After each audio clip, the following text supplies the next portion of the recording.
So I just watched Spider-Man Across the Spider-Verse, and I am I'm just like bricked up, right? I'm very happy is what I meant to say. I'm very happy. I haven't been this happy after a superhero movie since the credits started rolling in Ant-Man Quantumania. So let's give some context on how I feel about the first Spider-Verse, because I know a lot of people point to that as an incredible movie, which I think it is very good. But I'm sure you can hear some hesitation in my voice.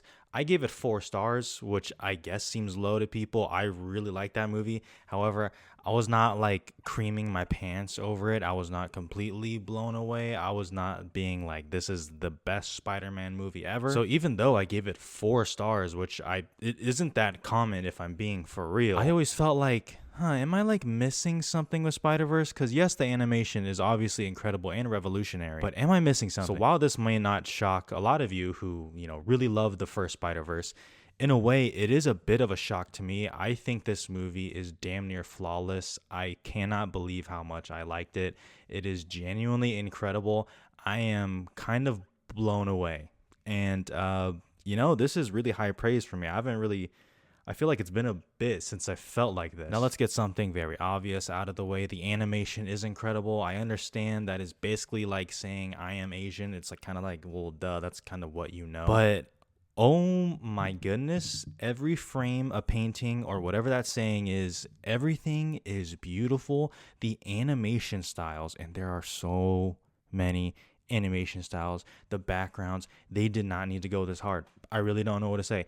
It's a normal scene of 2 people talking, and the background of the frame, the way they're framed, the way they're animated and shot, everything is moving and dynamic. I was like, oh my God. But people know that, right? People know that the animation style has really, revolutionized things. I mean, you saw Puss in Boots: The Last Wish. You have the upcoming Teenage Mutant Ninja Bitches or whatever it's called. And you're like, okay, that's kind of what you know. That's what you expect, even though it still kind of blows you away. But let's go back to the first Spider-Verse, right? To me, the reason that I can't give that movie like 5 stars or even 4.5 or just completely overwhelmingly praise it, I still find myself a bit reserved on some of the characters in that movie. Not that they're not well fleshed out or anything, but I kind of found it a little bit hard to truly grasp onto anything outside of Miles Morales. And this one is the main reason why I think this movie is incredible, because the characters, along with being fully fleshed out, they're given emotional depth, and the actual conflict of this movie is completely believable between spider people. There are conflicting ideologies at stake that you understand for both sides, and you believe it, and when you see them clash, you're like, this is an amazing story. The story of this movie is incredible, okay? It is a tight, packed story that is so easy to understand, even though when you take a step back and try to explain it to, like, my parents or grandparents or whoever, you'd probably start losing your mind a little bit, because you're talking about multiverse, Spider-Man canon, a bunch of different spider people, but it's explained in a way that's so easy to follow, and the conflict, the central conflict, I didn't really know where it was going. I didn't read a lot into this movie because, I just didn't really care to. And when you're first watching, you're like, okay, like, this is incredible animation. The action is amazing.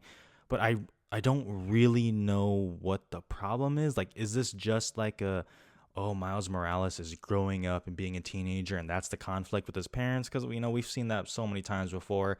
I wasn't really about that. I didn't really care to see it that much. And while there are elements of that, the actual main conflict between the Spider-Man, I was like, yo, I didn't know it was like that, honestly. Maybe I was just being a dumbass and like not really paying attention to the trailers, but I was like, oh, that's where we're going.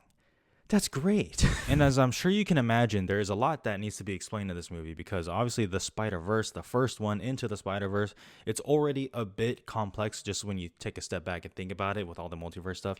And this one, they're obviously expanding through it with different spider people, different universes, so it definitely gets bigger, and I was concerned about that. But as I said, it's explained in a way that's so simple and easy to follow. And there's a scene where I was watching in the theater, and I was like, okay, so this is the exposition scene. Okay, fair enough. Whatever. You have to expect it. But then the exposition scene was kind of fire. I can't lie. I was like, oh, this is how they're oh, The shit. And I apologize for kind of talking quietly, or at least because, the theater was far. I had to drive back. The embargo lifts like in the morning. I'm getting this out. It's late at night, but I have to talk about it. I had to record this because I think Spider-Man Across the Spider-Verse is incredible. This movie is a testament to what you can do with animation when done right. Even when you take away the characters and the story, the animation alone is worth the price of admission, and then you throw in a great story with real characters that you care for, with real conflict, and you get the best movie of the year, if not one of the best movies of the year. Spider-Man Across the Spider-Verse, 5 stars. I cannot believe I'm that all in. Now, I am notorious for changing my ratings later on Letterboxd with time or with rewatches, so, if I change my rating, don't get on me. Regardless, I think this movie is amazing.